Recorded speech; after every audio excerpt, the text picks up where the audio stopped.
Tikam Samurai 2, di Negeri Matahari Terbit. Episode 52. Zatoichi.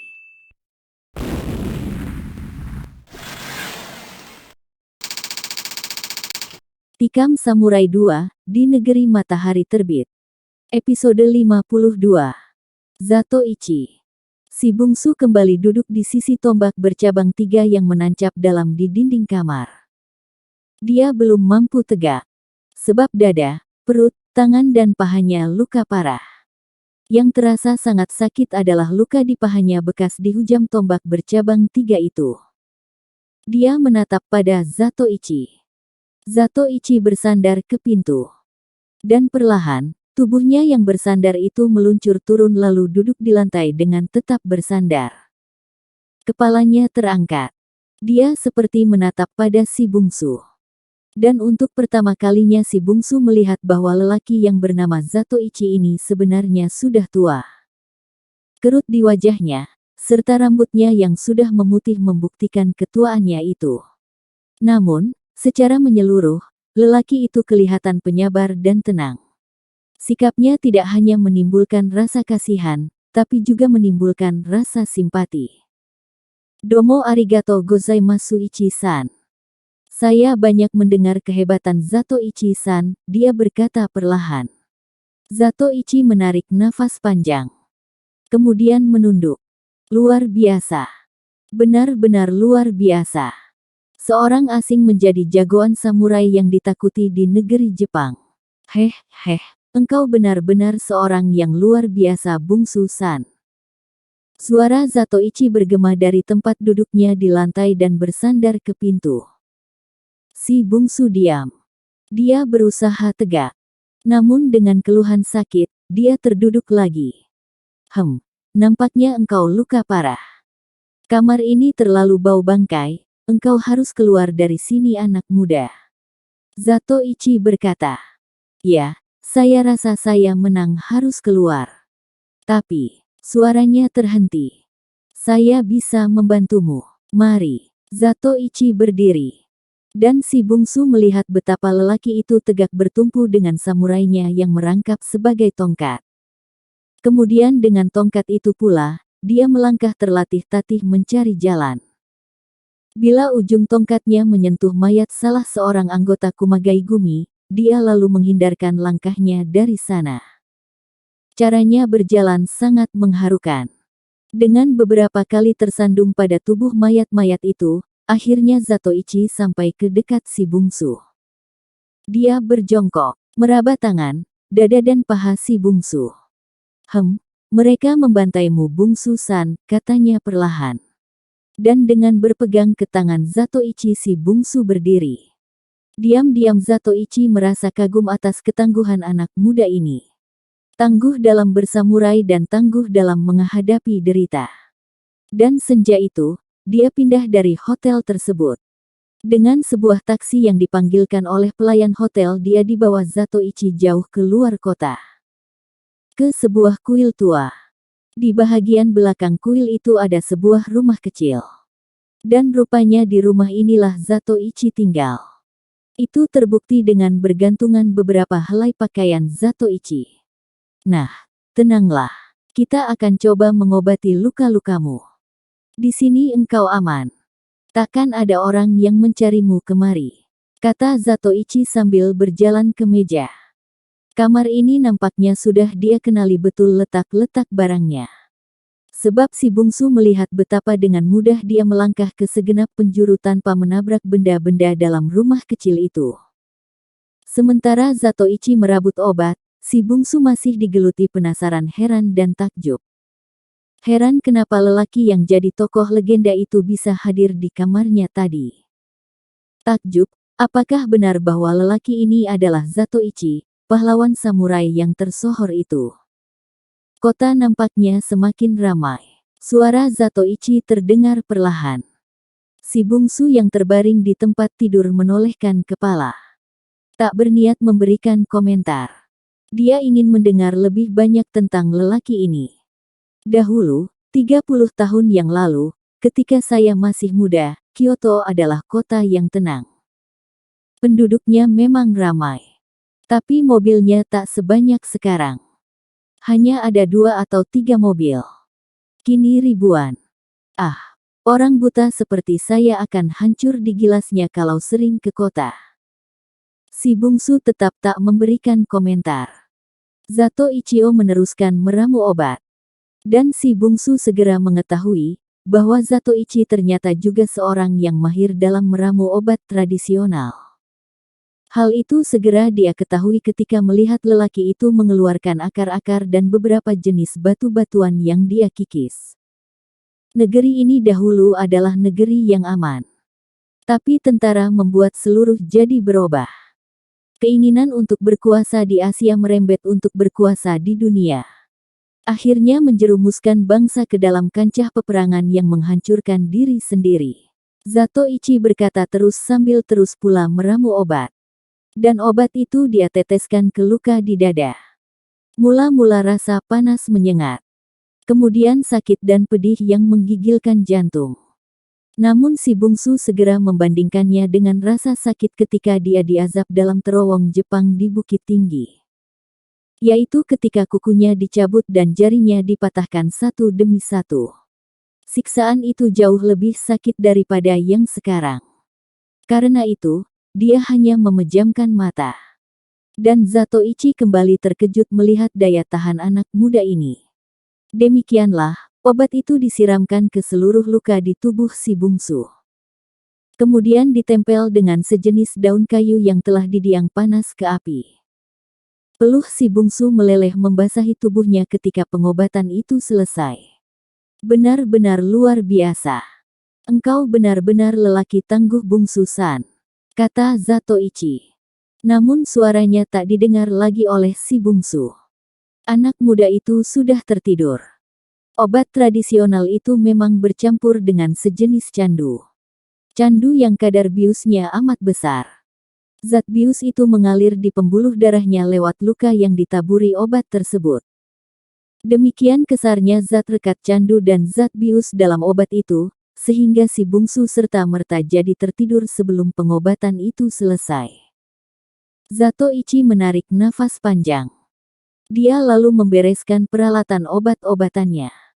Setiap pagi selama 3 hari berturut-turut obat itu harus dia ganti.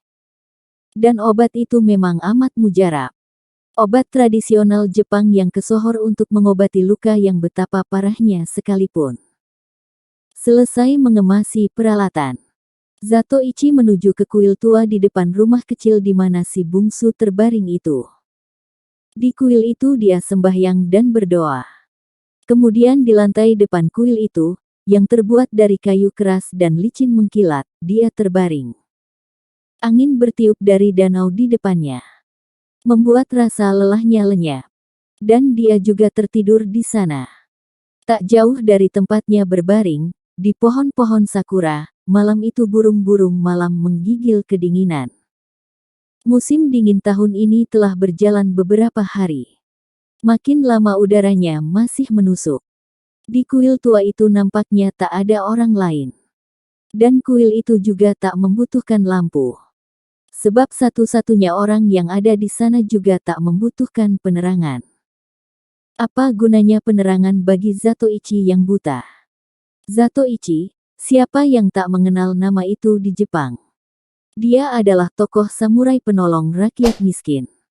Samurainya selalu menebas kezaliman. Puluhan tahun yang lalu, dia muncul di setiap ada kezaliman. Menolong orang yang tertindas. Kemudian pergi tanpa bekas bila pertolongannya tak lagi dibutuhkan orang. Tapi saat itu, orang Jepang sendiri sudah melupakan Zato Ichi. Bukan karena kepahlawanannya sudah ada yang menandingi. Tidak, tapi dia dilupakan karena zaman Zato Ichi sudah lama berlalu. Perang samurai sudah digantikan dengan gemuruhnya bunyi bedil dan pesawat udara. Pahlawan-pahlawan dalam peperangan di Asia Raya lebih populer. Demikian pula pahlawan-pahlawan udara seperti Saburo yang legendaris. Siapa yang tak mengenal dan tak membicarakan nama pilot dan pahlawan kamikaze yang bernama Saburo itu? Dia dengan pesawat jenis kamikaze-nya itu muncul di atas armada perang Amerika. menyapu kapal-kapal perang itu dengan mitraliur dan bomnya, menenggelamkan sebahagian besar kapal-kapal perang tersebut. Kemudian merontokkan pesawat-pesawat udara Amerika yang coba mencegat atau mengepungnya. Lalu dia pulang ke pangkalan dengan tubuh pesawat yang robek atau bolong oleh terkaman peluru musuh. Tapi esoknya, dengan tubuh pesawat seperti tapisan kelapa itu, Saburo mengudara lagi, menenggelamkan lagi kapal-kapal perang dan merontokkan pesawat udara. Begitu terus, hingga dia menjadi pahlawan Jepang yang kesohor. Dan itulah kenapa sebenarnya Zatoichi terlupakan. Siapa nyana, justru saat angkatan perang Jepang itu runtuh di bawah kaki sekutu, saat itu pula pahlawan samurai itu muncul. Suatu kemunculan yang tak seorang pun pernah menduga. Generasi Zatoichi umumnya sudah berkubur. Kalaupun ada orang yang mengenalnya, itu hanya dari cerita dan dongeng saja. Siapa sangka, ternyata lelaki jagoan samurai itu, saat ini masih sehat walafiat dan kini menolong seorang jagoan samurai lainnya yang berasal dari Indonesia, si bungsu. Kehadiran Zatoichi memang merupakan suatu keajaiban. Lelaki ini ternyata hidup dengan hati tenteram. Di saat orang menyangka bahwa dia sudah mati, di saat itu pula sebenarnya dia tengah berkelana dari sebuah pegunungan ke pegunungan lainnya, memakan buah-buahan dan daun-daun berkhasiat. Itulah salah satu penyebabnya, kenapa dia kelihatan masih utuh. Tidak segera jadi tua renta seperti jamaknya manusia di kota bila mencapai usia seperti dia. Lalu kenapa hari ini dia muncul tiba-tiba? Dan kenapa kemunculannya justru di kamar hotel si bungsu di saat anak muda itu diancam maut? Apakah itu suatu kebetulan atau memang ada yang mengatur? Hal ini memang masih merupakan suatu misteri. Persis 3 hari. Ya, persis seperti yang dikatakan Zatoichi ketika mengobati si bungsu. Bahwa dalam 3 hari lukanya akan sembuh. Dan 3 hari setelah itu, luka di sekujur tubuh si bungsu memang sembuh. Yang terlihat kini hanya bekas memutih di tentang luka itu. Si bungsu jadi takjub. Dia sudah banyak mengenal obat tradisional. Bahkan dia juga tukang ramu obat seperti itu ketika masih di Gunung Sago. Tapi dengan luka yang demikian parah, dan pengobatannya demikian cepat, memang di luar jangkauan pengetahuannya. Dan ketika dia tanyakan pada Zatoichi apa yang menyebabkan demikian cepat daya sembuh obat itu, Zatoichi menjelaskan. Pendekar samurai itu menunjukkan pada si bungsu akar dan kulit-kulit kayu yang dipakai untuk meramu. Tentang akar dan kulit kayu itu si bungsu tak heran. Dia sudah mengetahui cukup banyak. Dari melihat batang dan jenis daunnya saja seorang peramu obat yang ahli akan segera dapat mengetahui mana pohon yang bisa jadi obat. Semua akar, daun dan kulit kayu ini direbus dengan batu giok ini, kata Zatoichi sambil memperlihatkan 3 macam batu-batuan. Si bungsu jadi heran melihat batu tersebut. Batu giok adalah semacam batu marmer yang indah dari daratan Tiongkok. Dia sebenarnya hanya mirip marmer. Tapi batu ini banyak dibuat perhiasan oleh orang. Ketiga batu giok itu berwarna lumut, merah darah dan kuning. Ketiga macam batu ini akan mengeluarkan getah bila direbus bersamaan dengan akar dan kulit kayu tadi. Zatoichi menjelaskan. Tapi kedua mereka tiba-tiba sama terdiam. Si bungsu melihat betapa Zatoichi mendongakkan kepala. Nampaknya dia tengah mendengarkan sesuatu. Ada orang datang, kata lelaki Jepang itu perlahan. Ya, dan mereka mengitari rumah ini, jawab si bungsu perlahan. Kedua lelaki ini adalah lelaki-lelaki yang memiliki indera yang amat tajam. Mereka dapat mendengarkan langkah beberapa orang di luar sana. Padahal saat itu angin musim dingin tengah bersuit kencang. Namun di antara suitan angin itu, masih saja telinga mereka dapat membedakan bunyi langkah kaki manusia. Berapa orang mereka? Tanya Zatoichi. Lebih dari 5 orang, kata si bungsu. Zatoichi tersenyum. Lagi-lagi dia mengagumi anak muda ini. Inderamu sangat hebat bungsu-san, katanya. Si bungsu hanya diam. Mari kita keluar, kita sambut kedatangan mereka, kata Zatoichi sambil terlatih-tatih melangkah keluar rumah. Dengan memegang samurainya di tangan kiri. Si bungsu mengikuti langkah Zatoichi. Dan tiba-tiba mereka berdiri di halaman belakang kuil tua itu. Angin dingin yang bertiup pagi itu nampar wajah mereka. Dan begitu mereka berdiri di luar, 6 lelaki dalam pakaian kimono hitam tegak membuat setengah lingkaran. Zatoichi, terdengar bisik-bisik di antara mereka tak kalah melihat pada lelaki buta itu. Bisik-bisik itu berbaur dengan rasa terkejut. Sudah lama kuil ini sepi. Apakah tuan-tuan datang untuk bersembahyang? Terdengar suara Zatoichi bergema mengatasi suitan angin kencang. Keenam lelaki yang baru datang itu saling pandang. Salah seorang di antaranya, yang berkumis tebal, yaitu yang tertua di antara mereka, maju 2 tindak. Suara terompa kayunya terdengar berdetak di atas semen di halaman belakang kuil itu. Kami dari organisasi Kumagai Gumi. Kami datang. Kumagai Gumi, kelompok biruang gunung yang sejak dahulu hanya mengacau. Suara Zatoichi memutus ucapan lelaki itu. Itu urusan kami. Kami tak pernah mencampuri urusan Zatoichi. Harap jangan ikut campur urusan kami. Lelaki itu membentak. Terdengar suara tawa Zatoichi perlahan. Bagaimana aku takkan ikut campur, kalau urusan kalian itu justru merampok dan memperkosa wanita-wanita Jepang. Apa tak lebih baik kalian memperkosa ibu kalian sendiri? Muka lelaki yang baru datang itu jadi merah padam. Zamanmu sudah lewat Zatoichi. Lebih baik hari-hari tuamu ini kau lewatkan dengan berdoa dalam kuil. Menghindarlah dari sana. Kami ada urusan dengan anak muda jahanam itu. Zatoichi terdiam. Mukanya terangkat. Matanya yang buta seperti menatap langit yang gelap. Kemudian menunduk, dan terdengar suaranya perlahan. Ya, saya harusnya berdoa, selesaikanlah urusan kalian. Dan sehabis berkata begitu, perlahan mengetuk-ngetuk lantai semen, mencari jalan ke arah kanan rumah. Tak jauh dari sana, ada sebuah bangku-bangku dari semen. Dan dengan tenang Zatoichi duduk di bangku tersebut. Kini di depan rumah itu tegak si bungsu sendiri menghadapi keenam lelaki anggota Kumagai Gumi itu. Nah, anak muda. Kami datang untuk membawamu pergi. Engkau harus mempertanggungjawabkan perbuatanmu. Membunuh anggota kami di kota Gamagori dan di hotel 3 hari yang lalu. Di hotel itu, saya ikut membunuhnya 3 orang. Suara Zatoichi memutus. Pimpinan Kumagai Gumi itu menoleh. Tapi jelas dia tak ingin pahlawan samurai itu ikut campur.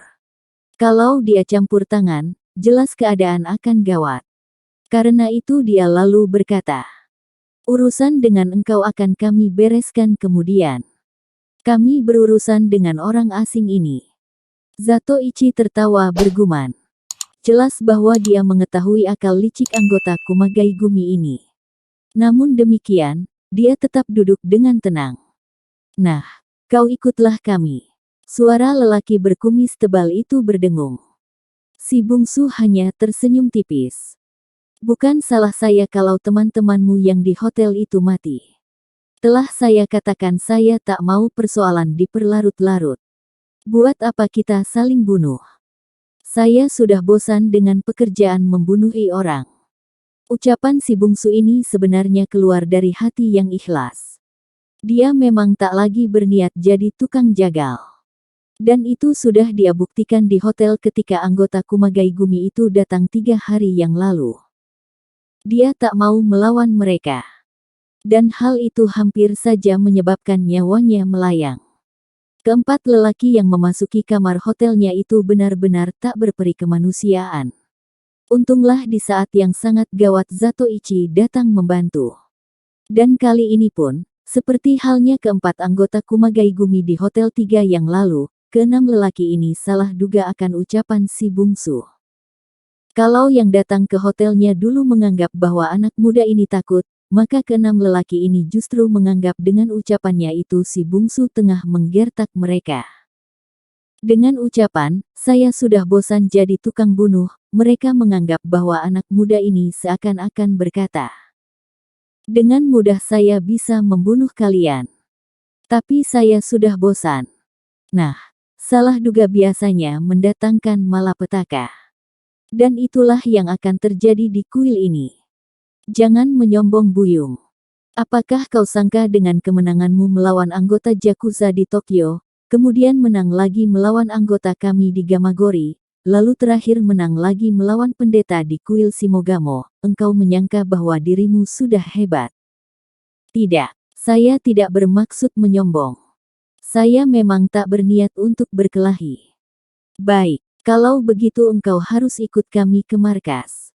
Itu juga tak saya inginkan. Berkelahi tak mau. Ikut kami juga tak mau.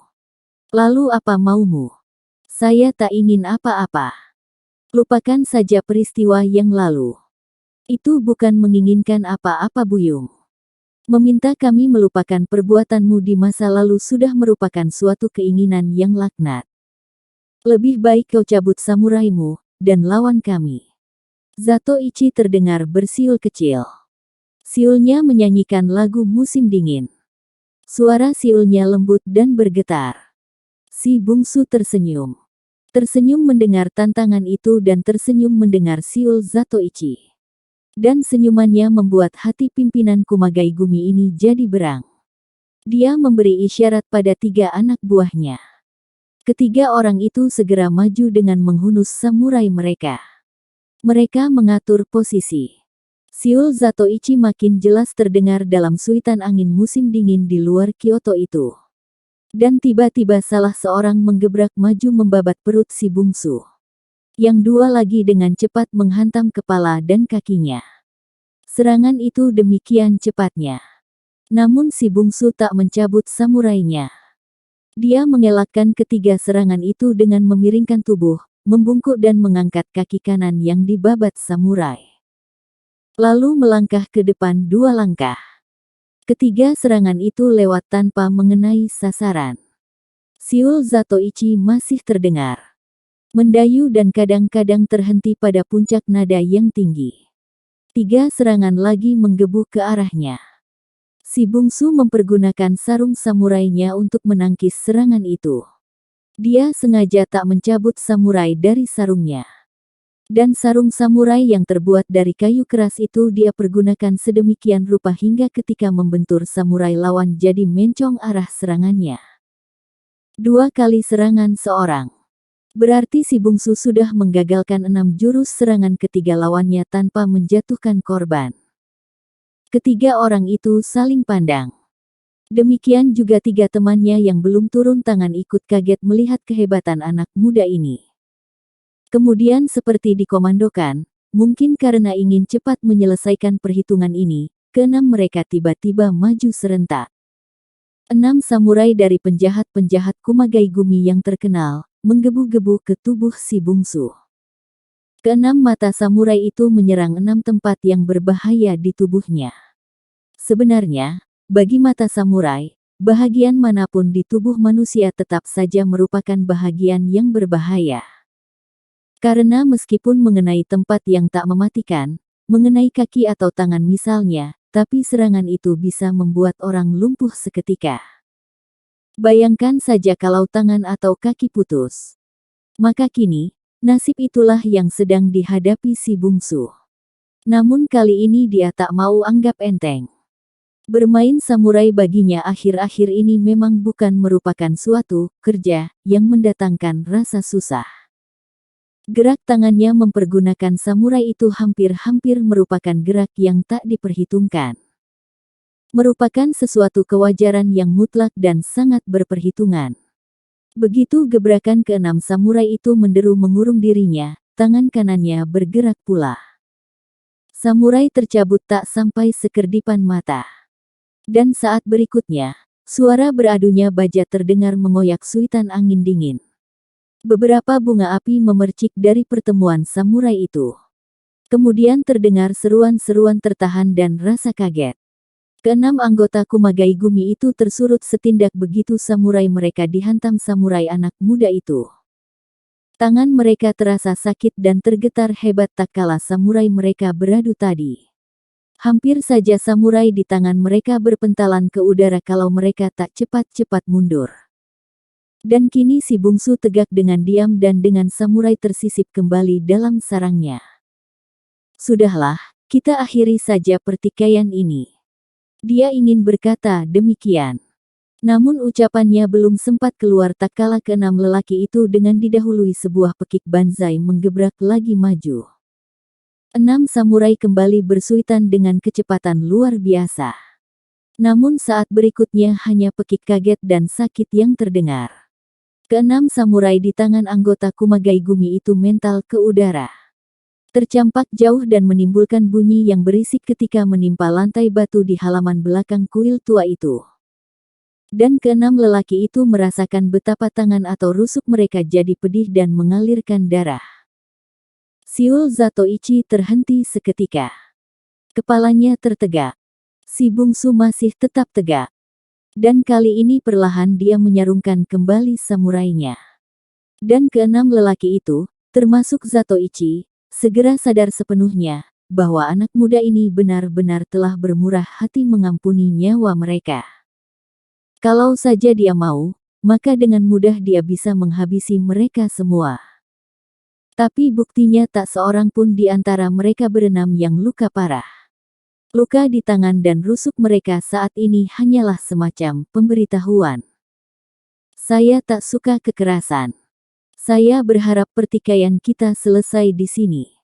Dan saya maafkan kalian. Namun saya peringatkan, setelah kejadian ini jika masih ada anggota Kumagai Gumi yang menghadang jalan yang saya tempuh, maka saya akan membunuhnya di saat pertama. Suara anak muda ini terdengar amat dingin. Mengatasi udara dingin di musim dingin saat itu. Dan tak seorang pun di antara mereka yang hadir di sana, termasuk Zatoichi yang menganggap bahwa anak muda ini hanya tukang bual dengan ucapannya barusan. Semua mereka yakin bahwa anak muda itu akan mampu membuktikan ucapannya itu. Bukan hanya sekefar gertak sambal. Dengan didahului oleh pimpinannya yang bertubuh kekar berkumis lebat, keenam anggota beruang gunung itu segera angkat kaki tanpa memungut samurai mereka yang bertebaran di halaman kuil itu. Cek, cek, cek. Benar-benar ilmu samurai yang luar biasa. Si bungsu menoleh dan melihat Zatoichi masih duduk di kursi batu 6 depa dari tempatnya tegak. Zatoichi bukan hanya sekedar memuji. Dia sengaja tak ikut membantu anak muda itu karena ingin melihat bagaimana caranya orang asing ini mempergunakan samurai. Dia melihat dengan indera pendengarannya yang tajam luar biasa itu. Ya, meski matanya buta, Zatoichi bisa melihat dengan jelas melalui indera pendengaran, penciuman dan tangannya. Dari bau yang tercium oleh hidungnya dia segera mengetahui ada manusia, hewan atau benda lain yang tak bergerak di sekitarnya. Kegelapan merupakan kawan utamanya sepanjang hidup. Bayangkan hidup tanpa mata. Itulah yang selalu dilawan oleh Zatoichi. Dan perkelahian si bungsu dengan keenam anggota Kumagai Gumi itu dengan jelas bisa dia saksikan. Dia tahu dengan pasti betapa samurai anak muda itu menghantam samurai-samurai anggota Kumagai Gumi itu. Dia tahu pula dengan pasti bahwa anak muda itu menghantam samurai keenam lelaki itu dengan punggung samurainya. Pukulan dengan punggung samurai itu sangat keras. Dan itulah sebabnya keenamnya terpental. Kekuatan yang dikombinasikan dengan perhitungan dan teknik yang hampir-hampir sempurna. Bersambung ke episode 53.